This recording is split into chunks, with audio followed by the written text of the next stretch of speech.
Hi hello welcome back. ಇವತ್ತು chicken chops ಮಾಡೋಣ ಅಂತ ಅಂದ್ಕೊಂಡು ಚಿಕನ್ ತೊಗೊಂಬಂದಿದ್ದೆ. ಸೊ ಬಾಣಲಿಗೆ ಚಕ್ಕೆ ಲವಂಗ ಹಾಕ್ಕೊಂಡು ಈರುಳ್ಳಿ, ಹಸಿಮೆಣ್ಸಿನ್ಕಾಯಿ, ಕೊತ್ತಂಬರಿ, ಪುದೀನ, ಶುಂಠಿ ಬೆಳ್ಳುಳ್ಳಿ ಇಷ್ಟನ್ನು ಹಾಕ್ಕೊಂಡು ಫ್ರೈ ಮಾಡಿಕೊಂಡು ಹಸಿ ವಾಸನೆ ಹೋಗೋ ತನಕ ಅದಾದಮೇಲೆ ಅದನ್ನ ರುಬ್ಕೊಂಡು ಎತ್ತಿಟ್ಕೊಂಡೆ.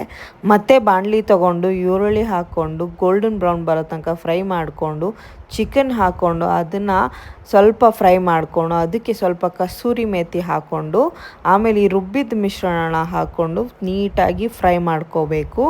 ಆಮೇಲೆ ಒಂದು ಸ್ವಲ್ಪ ಕರಿಬೇವು ಹಾಕ್ಕೊಂಡು ಒಂದು ಸ್ವಲ್ಪ ಧನಿಯಾ ಪೌಡರ್, ಒಂದು ಸ್ವಲ್ಪ ಬ್ಲ್ಯಾಕ್ ಪೆಪ್ಪರ್ ಪೌಡರ್ ಹಾಕಿ ಅದನ್ನು ಬೇಯೋದಕ್ಕೆ ಬಿಡಬೇಕು. ಚಿಕನ್ ಬೆಂದಿರೋಲ್ಲ, ಸೊ ಒಂದು 10 to 15 ಮಿನಿಟ್ಸ್ ನಾವೇನು ಮಾಡಬೇಕು, ತಟ್ಟೆ ಮುಚ್ಚಿ ಅದನ್ನು ಬೇಯೋಕೆ ಬಿಟ್ಟರೆ ಮಸ್ತಾಗಿರುತ್ತೆ.